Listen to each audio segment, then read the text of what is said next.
Welcome to a two Thundercast week. What does that mean, folks? Well, not only am I doing a podcast today, but this week we have a very special guest. His name is Tyler Denny. This Thursday, Denny is joining the show. He's from Mooresville High School. Let's dive right into today's podcast. And as you can tell, it's just me. Just to start this podcast, I want to give a huge thank you to those who have joined before on here, like the names of Zach Ellett, Cap Ellett from Sullivan. Cap Ellett, Zach Ellett, same person. I I want to give a huge shout out to Jetta Minette. It's so great to have a basketball guy on here from Avon, like from a team that is really good. And then I want to give a huge shout out to Oscar Fry with the quarterback of Brownsburg. And then, of course, the guy in Evansville, Luke Dockery. Another shout out to him. And speaking of special guests, we have some really great ones lined up. Let's talk about them, shall we? Here is a list of potential, not potential, but future guests on this show. On this show, we will be getting from the ISA Sports Network, John Natali. John Natali, John Natali, like, is one of the great announcers that does the Northern games. Uh, like, yeah, uh, like at like at like at like at I yeah, I listened to him this year. Like, he's a really great announcer. He did the Kokomo tournament this year. Like, he did most of the Kokomo tournament. Then another guest, we have Drew Young joining us, and I can't wait to see him join. And that is going to be so awesome. Drew Young. Why is that special, folks? Well, Drew Young is a former Quaker himself, and I really can't wait to get him. He is a coach right now. He coaches Lafayette Harrison. Then the next person we have on here is Isaac Stead. Isaac Stead, Plainfield basketball player. Can't wait to talk Plainfield basketball with him. And another person I can't wait to get on here. This is going to be so special for me, and I know special for a lot of you who who watch and listen. His name, Josh Matthew. Why is that special? He is an IHSA ref. A huge shout out to all you refs out there, like Ref Rob. And then another guy on here, Hogan Denny. He goes to college at IU right now. Go Hoosiers in baseball. He's and he also went to Mooresville. And Denny, Hogan Denny, he is the older brother of Tyler Denny. And then we have Cole Flick from Danville High School.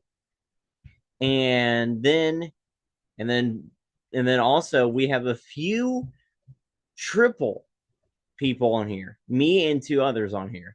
That would be so much fun. This one will be Christian Bryan and Cooper Bach from Sullivan. I can't wait to get them on here. And plus many others.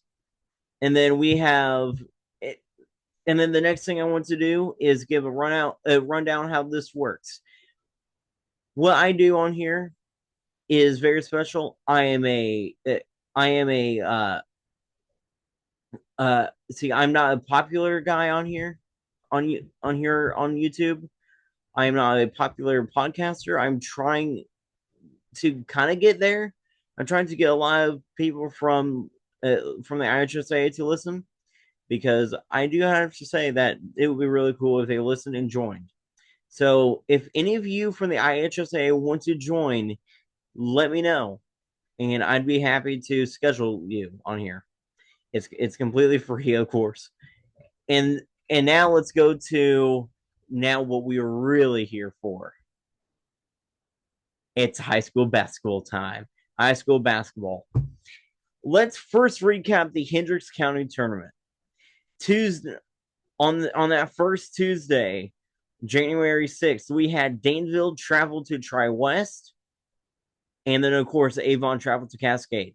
I I went to Cascade with my friend Jonathan Stevenson, which he has been, of course, on here before.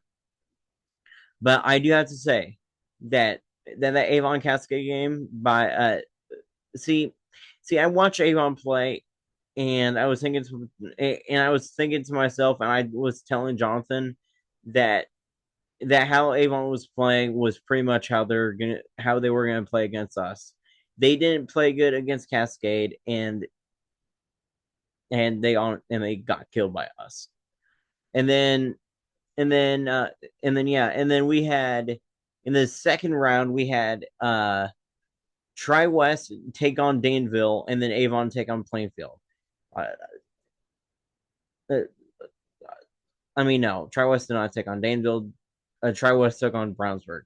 But what can I say about those two? I mean, Brownsburg uh, like dismantled Tri West, and then Plainfield like dismantled Avon. And then the championship day, those games. Cascade and Danville played first in the boys' fifth place game, and Danville lost by double digits to Cascade. What can I say about Danville this year? There's really nothing I can say. I mean, Danville is not a good team. I mean, they just recently got destroyed by West Lafayette. That was 78, not 78, but 77-38. And they also got killed by Lafayette Harrison, 77-27 by 50 points. That's not good. And then of course we have Tri West taking on Avon. Tri West and Avon, that was actually a good game. Avon did win. They won by 2, 62-60. And then of course we got the Plainfield girls winning county for the third straight year. And then for the first time since 2009, the Plainfield boys team won the Hendricks County tournament. I have to say, this Plainfield team is really good, and I'll get to it, and I'll get to why. Because of course after this, and because after yeah, because this next one is the Marion County Championship. Let's recap that. We saw Lawrence North versus Pike. That was a very good game. Um, uh, both of them struggled like in the last 2 minutes of scoring. Both of them didn't score in the last like in the last couple minutes. Went to overtime, tied at 45, and Lawrence North was able to pull out in front. I do have to say that for the rest, now I also have to say, I can't wait to see how everything turns out for the rest of the year. Lawrence North goes to Plainfield tomorrow. Pike is in Plainfield sectional. Two really good matchups potentially for Plainfield. Speaking of Plainfield, how about in the first half for the Quakers? For these Quakers, Plainfield comes in to the second half swing, getting right back into the conference play with only one loss, and that is to 3A Silver Creek. I do have to say, Silver Creek. Now, this is kind of controversial, and a lot of people probably won't agree with me. I'm saying this because I've seen Silver Creek play. Silver Creek would probably make state in the class of 4A if they were in 4A. They would easily dismantle Pike. They would beat Lawrence North. They would beat all the good 4A teams. I mean, Silver Creek is a really good team. And then Plainfield also has all these ranked wins. I mean, talk about beating Noblesville, beating Northview, beating a tough Zionsville defense. I mean, Zionsville's defense is really good, and that's also compared to Carmel's defense. Carmel game, I was there. Place is electric. One of my favorite places that I've been in. But yeah, Carmel, that game was electric. I mean, we did see Plainfield pull out that win. 50-47, Plainfield won. Really good game there. And yeah, Plainfield enters Lawrence North tomorrow, 14-1. And yeah, my favorite travels this year, I mean, my favorite travels slash favorite gyms I've been to this year has to be Carmel. Carmel, Carmel has to be on top of the list so far because I know that that's going to change this Friday, and then I have to put Cascade up there. I love Cascade's gym, and then of course we went to Cloverdale next Saturday, January 31st. Me and Jonathan Stevenson are most likely going to Sullivan to see Brown County take on the Sullivan Golden Arrows. I finally get to see Zach Ellett for the second time in real life. And of course, meet Christian Bryant and Cooper Bach. And now let's take a look at the IHBCA rankings. Those are the rankings for the boys basketball uh, uh, uh, like they are the state rankings from all the coaches. This is a coaches poll, week 8. Fishers is first at a record of 14-0. Crown Point is second.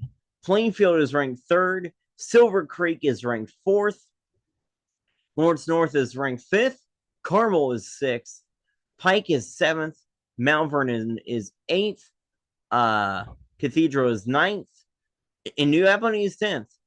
Northridge is 11th. Penn is 12th. Ben Davis is 13th. Chesterton is 14th. South Bend St. Joe is 15th.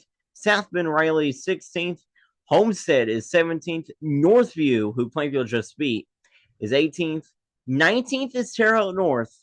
And the 20th is Portage. I have only one problem with that, with those ranking. No, I have two problems. One of the problem, so this is probably based on strength of schedule. Ben Davis should not be ranked 13th, like in my opinion. I say that because I looked at their schedule and they have a pretty easy schedule. I mean, they have played some tough teams, like because of conference, but they've lost to the good teams. Like Ben Davis should not be ranked 13th. I mean, yes, they're 10-3, but again, yeah. And then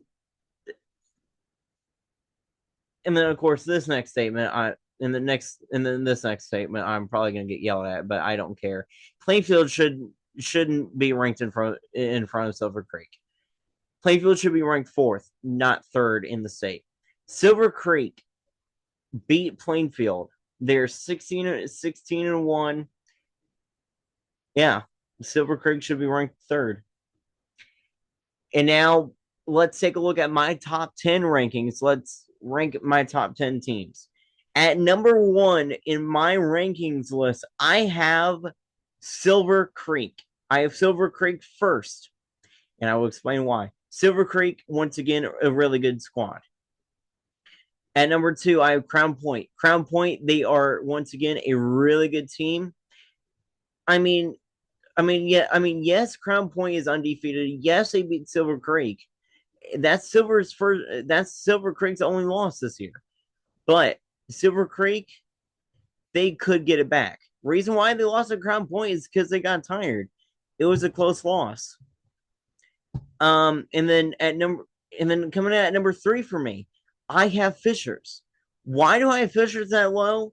Is because Jason Gardner is out. Gardner has been out. And what I have seen from Fishers with and without Jason Gardner, some games they are very inconsistent. I mean, they gave up 53 points to Brownsburg. I mean, they should have destroyed Brownsburg. Fishers almost lost to HSC. They almost lost to Shortridge. Fishers almost lost to Shortridge. And that's a huge step down. Like, see, if Fishers beat Shortridge very badly, same as HFC, I would have put Fishers at number 1. But I have Fishers at number 3. Coming in at number 4, I have Plainfield.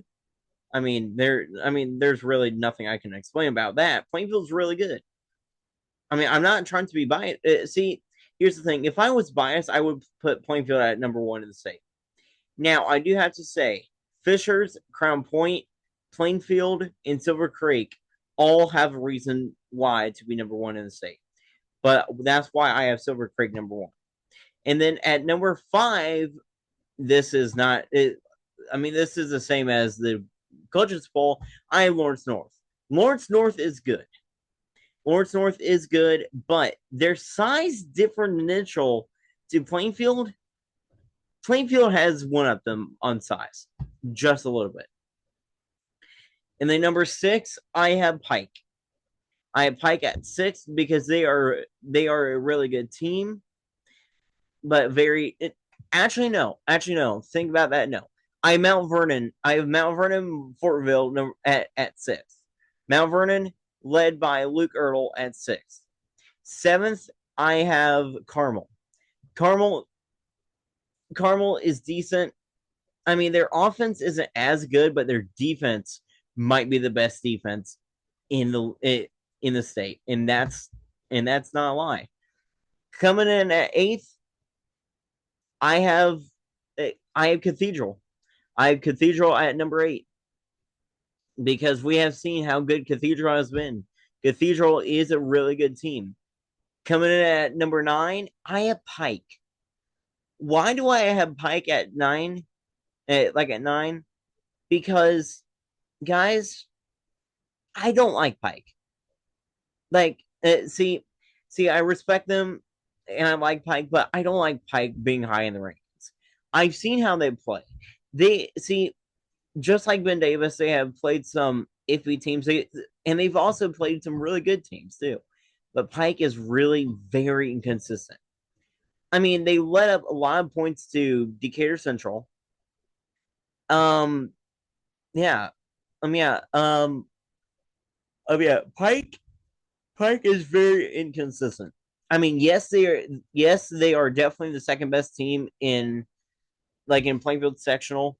Yes, they will give Plainfield a run, but I think Plainfield has them by at least 5 to 10 points. Pike can shoot, but they are very inconsistent. I mean, you've seen that.